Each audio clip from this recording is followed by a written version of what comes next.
आज हम देखने वाले हैं पीरियड्स के दौरान लड़कियों में क्या क्या चेंजेस होते हैं, हार्मोनली और क्या दर्द होते हैं। ये सब डिस्कस किया जाएगा। आज के टॉपिक में खुल के बताया जाएगा कि लड़कियों में पीरियड्स के दौरान क्या क्या परिवर्तन होते हैं। तो हम देखेंगे आज की लड़कियों में क्या क्या परिवर्तन होते हैं। पीरियड्स के दौरान लड़कियों में खून क्यों निकलता है, पीरियड्स के दौरान लड़कियों को सेक्स करने का क्या वास्तव में मन करता है, पीरियड्स के दौरान लड़कियों को कितना ज़्यादा बहुत ज़्यादा दर्द होता है, पीरियड्स के दौरान लड़कियों को कौन कौन सी एक्सरसाइज करनी चाहिए, कौन कौन से योगा करना चाहिए जिनसे है ना उनको बहुत ज़्यादा रिलीफ मिले, और पीरियड्स के दौरान लड़कियों को किस किस से सावधानी साफ सफाई रखनी चाहिए और जिससे क्या है यौन पीड़ित बीमारियों से वो बच सकें। ये बहुत ही जरूरी है। और पीरियड्स के दौरान बहुत सारी लड़कियां क्या घबरा जाती हैं, और ये बहुत ही नई युवावस्था में देखने को मिलता है, जो कि अपने पेरेंट्स वगैरह को बता नहीं पाती हैं कि हमारे अंदर ये चेंजेस हो रहे हैं, और जिससे वो घबरा जाती हैं और कभी कभी तो वो हॉस्पिटल वगैरह में एडमिट भी हो जाती है पीरियड्स के दौरान। तो ये सब है ना जागरूक करने के लिए ये वीडियो बनाया जा रहा है। इस टॉपिक नॉर्मल इसीलिए ये वीडियो का यही उद्देश्य है कि लोगों को ज़्यादा से ज़्यादा जागरूक किया जाए, लोगों को ज़्यादा से ज़्यादा पता चले। इसीलिए दोस्तों इस वीडियो को लाइक शेयर और कमेंट में ज़रूर लिखिएगा कि आपको ये वीडियो कैसा लगा, जिससे क्या है हमें ये वीडियो मतलब और वीडियो बनाने में प्रोत्साहन मिलेगा, मोटिवेशन तो नहीं, अंदर से एक एनर्जी मिलेगी और उसे हम फील करना चाहते हैं। तो चलिए दोस्तों हम आज इस टॉपिक पे डिस्कस करने जा रहे हैं, पीरियड्स के दौरान होने वाले परिवर्तन। सबसे पहले हम डिस्कस करेंगे ये कब मतलब लड़कियों में किस अवस्था में हुआ जाता है। तो जैसे ये लड़की 11 से 12 की एज में आती है, 11 से 12 की जैसे ही एज में आती है, ये देखो टॉपिक में बताया गया है, जैसे ही लड़की 11 से 12 की एज में आती है तो उसे उस अवस्था को कहते हैं मीनार्क अवस्था। और इसी फेज में लड़कियों में मीनार्क अवस्था में पीरियड्स की संभावना देखने को मिलती है, और यही अक्सर लड़की समझ नहीं पाती है कि क्या हमारे अंदर चेंजेस होते हैं। और लड़कियों में हम देखेंगे कि मतलब कितने हॉल वगैरह होते हैं, जिसमें है ना 3 हॉल होते हैं, मोटा मोटा 3 हॉल होते हैं, और किसका क्या काम है ये हम डिस्कस करेंगे। और हम देखेंगे कि मेंस्ट्रुअल साइकिल वो कितने दिन की होती है, और 2 पीरियड्स के बीच में कितनी समय अवधि की गैप होता है, पीरियड्स क्या होता है, कब से शुरू होता है, इसकी साइकिल कैसे काम करती है, हार्मोन्स की भूमिका क्या क्या हमारे शरीर के अंदर होती है। आज हम पूरा का पूरा टॉपिक के बारे में खुल के डिस्कस करेंगे। तो चलो हम शुरुआत करते हैं। पीरियड्स के दौरान बहुत सारे मिथ जो कि पुराने टाइम से चले आ रहे हैं कि लड़कियों को मंदिर जाने से रोका जाता है, क्योंकि पुराने टाइम पे क्या करते थे, पीरियड्स के दौरान लड़कियों को आराम देने के लिए मंदिर से रोका जाता था, और इसका कोई लेना देना नहीं है, और साइंटिफिक रूप से और कहीं भी ऐसा लिखा गया नहीं है कि पीरियड्स के दौरान लड़की मंदिर नहीं जा सकती। ये सिर्फ और सिर्फ अंधविश्वास है, और आराम देने के लिए ऐसा किया जाता था। और सेकेंड है कि पीरियड्स के दौरान अचार और पापड़ को लड़कियों को नहीं छूना चाहिए। ऐसा भी सेकेंड है कि पीरियड्स के दौरान लड़कियों को अचार और पापड़ नहीं छूना चाहिए, ऐसा बिल्कुल भी नहीं है। क्योंकि पुराने टाइम पे लोग हाथ हाथ वगैरह धुआ करते थे तो राख से धुआ करते थे, जिससे कारण है ना ये मिथ बन गया है कि अचार पापड़ धोने से कुछ हाइजीन को मेंटेन नहीं कर पाते थे, तो इसीलिए वो बोलते थे अचार पापड़ को नहीं धोना चाहिए। और पीरियड्स के दौरान बाल बाल नहीं धोना चाहिए, क्योंकि पीरियड्स के दौरान हमारे एक्चुअली हमारी जो बॉडी बॉडी होती है वो पूरी की पूरी हाईली हाईली गर्म होती है। और अगर हम इसी दौरान अगर अपने बाल को धो लेंगे तो बाल को धोएंगे तो वो ठंडा पानी होगा, जिससे क्या है कि हमारे शरीर को बहुत बहुत ही नुकसान हो सकता है। इसीलिए हम बोलते थे कि बाल वगैरह को नहीं धोना चाहिए। पूरा पीरियड्स के दौरान रसोई में नहीं जाना चाहिए, क्योंकि पुराने टाइम पे अक्सर लड़कियों को रेस्ट देने के लिए रोका जाता था रसोई घर से। पीरियड्स के दौरान छूने से रोकते थे, ऐसा बिल्कुल भी और साइंटिफिक रूप से बिल्कुल भी प्रूफ नहीं है कि टच करने से दूसरों को भी पीरियड्स होते हैं या फिर ऐसा होता है। ये बिल्कुल भी मितव्यय है और अंधविश्वास है, जो कि पुराने टाइम से चला आ रहा है। ऐसा पॉसिबल है ही नहीं, और ये लड़कियों को मानना भी नहीं चाहिए। और चलिए दोस्तों आगे डिस्कस करेंगे। तो हम देखेंगे कि है ना शुरुआत में ये जो लड़की की अवस्था होती है ये कब से चेंजेस आना स्टार्ट होता है। जैसे ही लड़की की अवस्था होती है 11 से 12 ईयर, तब उसमें देखने को मिलता है कि अचानक से उसके शरीर के अंदर कुछ हार्मोनली चेंज होते हैं, जैसे कि उसके बाल आना या फिर हार्मोनली चेंज होना, उसकी आवाज का पतली हो जाना, उसके बिहेवियर का चेंज हो जाना, ये सब कुछ हमें देखने को मिलता है। और ये 11 से 12 की अवस्था होती है, इसे हम कहते हैं मीनार्क अवस्था, देख सकते हैं आप। और इसी दौरान लड़कियों के अंदर पीरियड्स प्रारंभ होते हैं। और अक्सर देखने को मिलता है कि पीरियड्स के अंदर मतलब कि दो समय अवधि के बीच में 28 दिन का गैप होता है, और ये जो चलता है 12 की एज में स्टार्ट होता है, जिसे अक्सर लड़की समझ नहीं पाती है और अक्सर दूसरों को बता नहीं पाती, अपने पेरेंट्स से डिस्कस कर नहीं पाती है, क्योंकि उसको खुद एहसास नहीं होता है, क्योंकि उसको नॉलेज नहीं होती है, और इस टॉपिक के बारे में लोग डिस्कस करते नहीं है खुल के, इसीलिए। पर ये एक्चुअली जरूरी है लड़कियों को समझाना।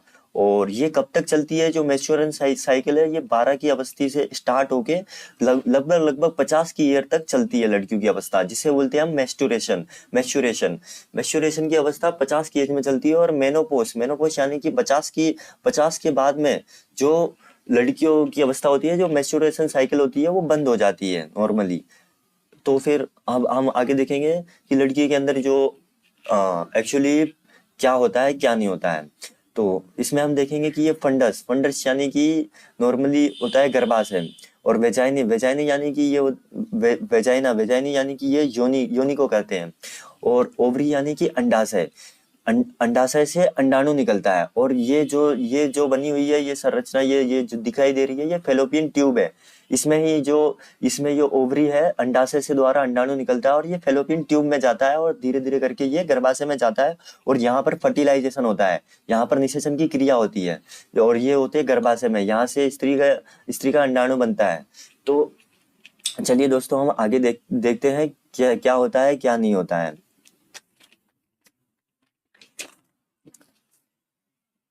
तो हम डिस्कस करने वाले हैं आज के टॉपिक के बारे में कि हमारे शरीर के अंदर, हमारे जो मस्तिष्क में एक ग्रंथि पाई जाती है, जिसे हमारे मस्तिष्क के अंदर एक क्या है, हाइपोथैलेमस क्या है बेंचो, पीयूष ग्रंथि। हम हमारे शरीर के अंदर एक मटरनुमा पीरियड्स कैसे उत्पन्न होता है, ये कोई बताएगा तो अपने समझ में आएगा। पीरियड कैसे उत्पन्न होता है उसके बारे में बताऊंगा, तो यहाँ से शुरू करते हैं। पीरियड्स हमारे शरीर के अंदर कैसे उत्पन्न होता है, ये कहाँ से स्टार्ट होता है, आज इस बारे में हम डिस्कस करेंगे। तो कि मस्तिष्क के अंदर एक मटरनुमा संरचना होती है, ये डायग्राम पे मत जाना जिसे हम हाइपोथैलेमस कहते हैं। हाइपोथैलेमस कहते हैं। हाइपोथैलेमस एक प्रकार का हार्मोन स्राव करती है, जिसे कहते हैं जीएनआरएच का मोटा मोटी नाम होता है गोनेडोट्रोपिक रिलीजिंग हार्मोन। ये एक पीयूष ग्रंथि, ये पीयूष ग्रंथि जो ग्रंथि होती है ना, उसे सक्रिय करती है, पीयूष ग्रंथि को एक्टिव करती है। इसका काम है पीयूष ग्रंथि को एक्टिव करना। और पीयूष ग्रंथि दो प्रकार के हार्मोन को रिलीज करती है, जिसे कहते हैं, एक होता है एलएच, एक होता है एफएसएच। एलएच का पूरा नाम होता है ल्यूटिलाइजिंग हार्मोन, और एफएसएच नाम होता है फॉलिकल स्टिमुलेटिंग हार्मोन। एलएच का काम होता है कि जो पीरियड्स के दौरान जो अंडाणु अंडाशय से निकलता है, तो ये एलएच के द्वारा निकलता है, और इसी का काम होता है सब कुछ करना। और इसका काम होता है इसको परिपक्व मैच्योर करना। ये मैच्योर करना एफएसएच हार्मोन्स करता है। तो ठीक है, इसको बड़ा करना। तो मादा में अपनी पूरी लाइफ मादा में अपनी पूरी लाइफ स्टाइल, अरे यार इसको पीरियड्स कर देगा ना तू कटवर्ती का। यहाँ पे पिन चेंज कर सकता है, कलर लाल ले। मादा में अपनी पूरी लाइफ के दौरान कितने टाइम तक ये अंडाणु बनता है, आज ये हम बताएंगे। तो 400 से लमसम 800 बार मादा में पूरी लाइफ में अंडाणु बनता है। और ये कब तक बनता है, लगभग साइंटिफिक रीजन के हिसाब से बताया जाए तो 50 ईयर तक ऐसा मादा में बनता है। पीरियड्स के बीच में अक्सर देखा जाता है कि पीरियड्स को लगभग सभी लोगों को, मैक्सिमम लोगों को नहीं पता है कि पीरियड्स के बीच में कितनी अवधि होती है। तो 28, दो पीरियड्स के बीच में 28 दिन का गैप होता है। इसमें 1 से 13 डेज के दौरान पीरियड्स के जो अंडाणु होता है उससे अंडा निकलता है, यानी अंडाणु का निर्माण होता है। अंडाशय से अंडाणु का निर्माण होता है, और 1 से 13 दिन तक चलता है। 1 से 13 दिन, और ये 13वें से 14 दिन ये फेलोपियन ट्यूब, 14 दिन में ये बाहर निकलता है, स्त्री के अंडाशय से बाहर निकलकर ये फेलोपियन ट्यूब में जाता है। और इसी दौरान अगर संभोग किया जाए तो सबसे ज्यादा पॉसिबल होती है कि स्त्री में बच्चा पैदा हो सकता है, और बच्चे की संभावना ज्यादा से ज्यादा होती है। और 14 से 17 दिन इसी अवधि को बोला जाता है कि इस दौरान अगर सेक्स किया जाए तो सबसे ज्यादा बच्चा उत्पन्न होने के सबसे ज्यादा चांसेस होते हैं, मैक्सिमम होते हैं। क्योंकि इस दौरान जो अंडाशय से जो अंडाणु होता है वो फेलोपियन ट्यूब में बाहर निकलता है, फेलोपियन ट्यूब में बाहर निकलता है। और 18 से 28 के बीच में जो अंडाणु होता है, अगर उसे शुक्राणु मिल गया, शुक्राणु अगर फर्टिलाइजेशन हो गया तो बच्चे का निर्माण होगा, या वरना वो नष्ट हो जाएगा, जो अंडाणु होगा वो नष्ट हो जाएगा। तो हम आगे डिस्कस करेंगे। और जो अंडाणु होता है वो नॉर्मली स्त्री के जो 14 दिन होता है, 14 से 17 दिन के बीच में होता है, वो अंडाशय से अंडाणु बाहर निकलता है फेलोपियन ट्यूब में, और वो नॉर्मली 24 से 48 घंटे के लिए एक्टिव रहता है। और इसी दौरान अगर मेल द्वारा अगर संभोग किया जाए और उसी दौरान शुक्राणु भी इससे फर्टिलाइज हो जाए, शुक्राणु की भी समय अवधि होती है, ये 24 घंटे एक्टिव होता है, ये 24 घंटे एक्टिव होता है। और इसी दौरान अगर इन दोनों का फर्टिलाइजेशन हो जाता है तो फिर एक गर्भाशय में स्त्री में निषेचन की क्रिया होती है, और इससे एक्स और इससे फर्टिलाइजेशन की क्रिया होती है, और इससे बच्चे का निर्माण हो सकता है। तो आज हम डिस्कस करेंगे कि किस समय के दौरान, मतलब कि सेक्स करने से लड़की में बच्चा नहीं होता है, और किस दौरान सेक्स करने से लड़की में बच्चा हो सकता है। देखेंगे कि स्त्री में खुल के आज टॉपिक के बारे में डिस्कस किया जाएगा कि स्त्री में कितने हॉल होते हैं।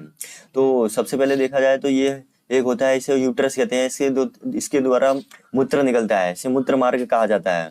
और ये होता है, ये मल द्वार होता है, मल द्वार इसे एनो बोलते हैं, इसके द्वारा स्त्री से मल निकलता है। और ये होता है योनि, ये गर्भाशय, इसके द्वारा संभोग की क्रिया प्रारंभ की जाती है। ये तीन टाइप के हॉल होते हैं स्त्री में।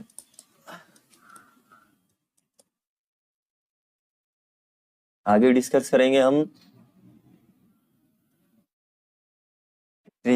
ये अंडाशय, ये अंडाशय होता है, इसी के द्वारा अंडाणु निकलता है, और ये अंडाणु फेलोपियन ट्यूब से जाके यहाँ फर्टिलाइजेशन की क्रिया होती है, यहाँ शुक्राणु आता है, और ये 24 से 48 घंटे के लिए यहाँ पे एक्टिव रहते हैं। और ये 14 से 17 दिन के बीच में होता है। और इसी दौरान अगर सेक्स किया जाए तो बच्चे होने की प्रक्रिया सबसे ज्यादा तेज हो जाती है, 95% सबसे ज्यादा तेज होती है कि बच्चे इस अवधि के दौरान हुए जा सकते हैं, और इस दौरान नहीं करेंगे तो नहीं होंगे। और 24 घंटे की अवधि होती है कि शुक्राणु एक्टिव रहेगा, इसके बाद शुक्राणु डीएक्टिव होके नष्ट हो जाएगा। और यहाँ पे ये जो दिख रही है ये पूरी की पूरी लाल रंग की होती है, और इसे गर्भाशय के द्वारा बनाई हुई एक रुधिर की परत होती है, जिसे एंडोमेट्रियम कहा जाता है, और पीरियड्स के दौरान अगर स्त्री को शुक्राणु नहीं मिलता है तो ये जो अंडाणु होता है वो नष्ट हो जाता है, और नष्ट होने के बाद ये खून की एक परत होती है जो कि 18 से 28 दिन में बाहर निकलती है। और ये इसके द्वारा लड़कियों को बहुत ज्यादा पेन होता है क्योंकि ब्लड निकलता है, और ये स्त्री को बहुत ज्यादा पेन होता है क्योंकि ये ब्लड बाहर निकलता है, और ये जो ये गंदा ब्लड होता है। मतलब कि जो स्त्री के जो ये नेचुरली चीज है जो कि स्त्री को प्रेगनेंसी के लिए बहुत ही जरूरी होता है। हमने डिस्कस किया है प्रेगनेंसी के समय महिलाओं को पीरियड्स क्यों नहीं आते हैं। तो प्रेगनेंसी के समय महिला को क्यों नहीं आते हैं कि जैसे ही ये जो होती है ये गर्भाशय होता है, और इसमें ये जो परत है ये एंडोक्राइन परत होती है, ये जो परत होती है ये एंडोक्राइन परत होती है। ये गर्भाशय के अंदर संतान होती है, जो कि ये संतान होती है इसके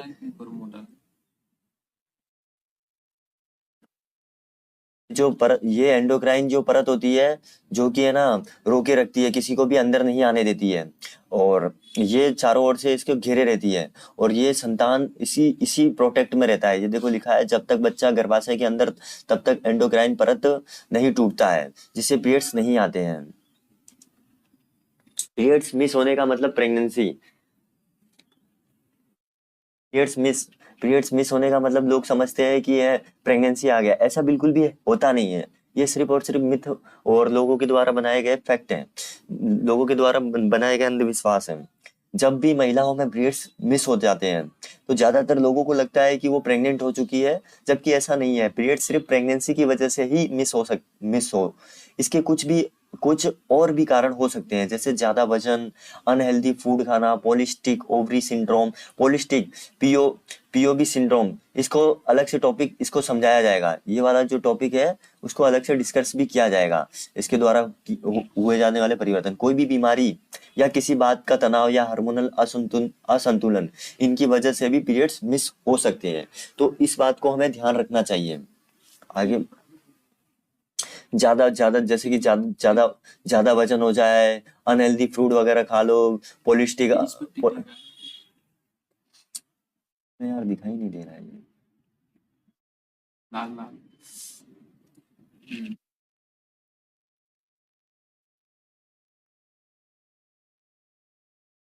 देखो कि पीरियड्स के दौरान अगर लड़की में ज्यादा वेट होगा या फिर ज्यादा वजन खाएगी तो फिर वो मिस हो सकते हैं। इस ये भी कारण हो सकता है। अनहेल्दी ज्यादा ही बाहर की तेल की चीजें ज्यादा खाएगी तो अनहेल्दी फ्रूट के कारण भी पीरियड्स नहीं आ सकते। पी पीसीओएस यानी पॉलिस्टिक ओवरी सिंड्रोम, इसके द्वारा भी लड़कियों को पीरियड्स की ना होने की मतलब टाइम पे ना आने की संभावना होती है। ज्यादा टेंशन स्ट्रेस लेने से भी लड़कियों में अक्सर देखा जाता है कि पीरियड्स टाइम पे नहीं आते हैं और ये अनहेल्दी माना जाता है। तो हमें इन सब से बचना चाहिए और ये समझना चाहिए। और पेड्स वगैरह का यूज करना चाहिए। स्वस्थ रहें, हेल्दी रहें। पीरियड्स का ब्लड अशुद्ध होता है, ये बिल्कुल भी मिथ है, क्योंकि प्रेगनेंसी के लिए ये बहुत ही जरूरी है। अशुद्ध और गंदा ऐसा नहीं बोल सकते हम। नॉर्मल और स्वास्थ्य का ये एक मात्र हिस्सा है, ये नेचुरली चीज है। आपने कई बार यह सुना होगा कि पीरियड्स के दौरान महिलाओं के शरीर से निकलने वाला जो ब्लड होता है वो अशुद्ध और गंदा होता है। ये नेचुरली होता है और इसे हमें समझना चाहिए। प्रेगनेंसी के लिए ये बहुत ही ज्यादा जरूरी होता है। असल बात होती है, दरअसल बहुत से लोग यह नहीं जानते कि पीरियड्स मासिक धर्म साइकिल महिला के रिप्रोडक्टिव सिस्टम में होने वाला एक जरूरी प्रोसेस होता है जो उन्हें प्रेगनेंसी के लिए तैयार करने का काम करता है। और हमेशा यह प्रकृति का स्वाभाविक और जरूरी प्रोसेस होता है। प्रकृति के हमें कभी भी खिलाफ नहीं जाना चाहिए। प्रकृति के हमें कभी भी खिलाफ नहीं जाना चाहिए। याद रखने की वाली बात क्या क्या है? पीरियड्स का ब्लड अशुद्ध नहीं होता है, यह शरीर का प्राकृतिक प्रक्रिया है। यह गंदगी नहीं बल्कि गर्भाशय की परत का हिस्सा होता है। इसका सम्मान करें, इससे जुड़े मिथकों का विश्वास ना करें। पीरियड्स शर्म नहीं, स्वास्थ्य का हिस्सा है। यह सामान्य है, स्वाभाविक है और जरूरी भी है। मिथ्य फैले हुए हैं समाज में बहुत सारे मिथ्य फैले हुए समाज में बहुत सारे पीरियड्स के दौरान अचार पापड़ छूने से वह खराब हो जाते हैं। ऐसा बिल्कुल भी नहीं है। पुराने टाइम पे जब हाथ पैर धुआ करते थे तो वो राख से धुआ करते थे, जिसके कारण हाइजीन को मेंटेन रखने के लिए लोग इन्हें दूर रखा करते थे अचार पापड़ से। पीरियड्स के दौरान अचार पापड़ छूने से वह खराब हो जाता है। ये साइंटिफिक रूप से बिल्कुल भी प्रूफ नहीं है। तथ्य, पीरियड्स को लेकर यह एक ऐसी सोच है जो महिलाओं को अक्सर दी जाती है, लेकिन वास्तविक यह है कि पीरियड्स का अचार पापड़ से कुछ भी लेना देना नहीं है। केवल शर्त यह है कि आप स्वच्छता का खास ध्यान रखें, हमेशा साफ हाथों से चीजों को छुएं, खाना बनाने से पहले साफ सफाई रखें, अचार पापड़ को ढक कर रखें, रसोई और बर्तन की साफ सफाई रखें। ध्यान में रखने वाली ये सारी बातें हैं। याद रखने वाली बातें, पीरियड्स कोई कमजोरी नहीं है, यह एक प्राकृतिक प्रक्रिया है। बस साफ सफाई और पॉजिटिव सोच सबसे जरूरी है। तो आज के टॉपिक में हमने ये सब कुछ डिस्कस कर लिया। आज के मिथ, पीरियड्स के दौरान नहीं धोने चाहिए। और ये भी फैला हुआ है मिथ कि पीरियड्स के दौरान हमें बाल नहीं धोने चाहिए। फैक्ट, कोई भी स्टडी ये दावा नहीं करती और साइंटिफिक रीजन से भी ये प्रूफ नहीं है कि पीरियड्स के दौरान बालों को धोने से महिलाओं को परहेज करना चाहिए। पीरियड्स में हर तरह से हाइजीन मेंटेन बहुत जरूरी होता है। यही वजह से बाल धोने की बात लोगों को यकीन करने से बचना चाहिए। ध्यान रखें, हमेशा साफ हाथों से चीजों को धोएं, खाना बनाने से पहले साफ सफाई रखें, अचार पापड़ को ढक कर रखें और रसोई और बर्तनों की सफाई रखें। याद रखने वाली बातें, पीरियड्स कोई कमजोरी नहीं है, इसे बार बार दोहराएं। पीरियड्स कोई कमजोरी नहीं है, ये प्राकृतिक प्रक्रिया है। बस साफ सफाई रखें, पॉजिटिव सोच एक नई सकारात्मक प्रक्रिया को जनरेट करने के लिए बहुत ही जरूरी है। नई सोच, नया आत्मविश्वास, नया बल। आज हमने खुल के पीरियड्स के बारे में डिस्कस किया है और मैं आज वाला पोस्टर ला अबे भाषण दो। आज हमने खुल के पीरियड्स के बारे में डिस्कस किया है और मुझे आशा है कि आपको पीरियड्स के बारे में खुल के समझ में आया होगा। और लड़कियों को बिल्कुल भी घबराने की जरूरत नहीं है। ये एक नेचुरली और उनके लिए हेल्दी एक प्रक्रिया होती है, जिसे सभी लोगों को समझना चाहिए। और जिसे वो, अगर वो अपने पेरेंट्स को डिस्कस नहीं, भाई बहन को नहीं बता पा रही हैं, तो उन्हें अपने फ्रेंड्स को जरूर बताना चाहिए। बिल्कुल भी शर्माना और घबराना नहीं चाहिए। और ये पीरियड्स के दौरान लड़कियों को हार्मोनली खून वगैरह ब्लीडिंग होती है, वो एंडोमेट्रियम परत के टूटने के कारण होती है। और सेक्स करने का मन करता है, ऐसा बिल्कुल भी नहीं है, क्योंकि उनको वाकई में बहुत ज्यादा पेन हो रहा होता है। और इसी टाइम पे और इससे और ज्यादा पेन हो, वे ये बिल्कुल भी नहीं चाहती हैं। तो सेक्स करने का मन करता है, ये बिल्कुल भी फैक्ट नहीं है और ये दावा भी नहीं करती है। और बहुत ज्यादा दर्द होता है, ये वास्तव में बिल्कुल सही है, क्योंकि ये जो नेचुरली प्रक्रिया है। और लड़कियों को वास्तव में पीरियड्स के दौरान बहुत ज्यादा दर्द भी होता है। और इसके दौरान हमें क्या क्या सावधानी और क्या क्या बरतनी चाहिए, जिसके दौरान हमें किसी भी प्रकार के यौन संबंधित समस्याएं ना हो, ये हमने इस टॉपिक के बारे में खुल के डिस्कस किया है और सभी लोगों को बताया है। तो मुझे उम्मीद है आप सभी लोगों को ये सब टॉपिक के बारे में बिल्कुल भी सब कुछ समझ में आया होगा। तो धन्यवाद आप सभी का। और इसी तरह से हमारा मनोबल बढ़ाने और अंदर से एनर्जी जनरेट करने के लिए आप सभी का धन्यवाद। अपना टाइम दिया उसके लिए खूब खूब आभार। मैं आपसे एक रिक्वेस्ट, अंत में जाने से पहले बस एक रिक्वेस्ट करना चाहता हूं कि बेल आइकन को आप प्रेस कर दीजिएगा, लाइक कीजिए, कमेंट कीजिए और सब्सक्राइब कीजिए और बेल आइकन को प्रेस कर दीजिए। जय हिंद, जय भारत। आपका दोस्त सूरज।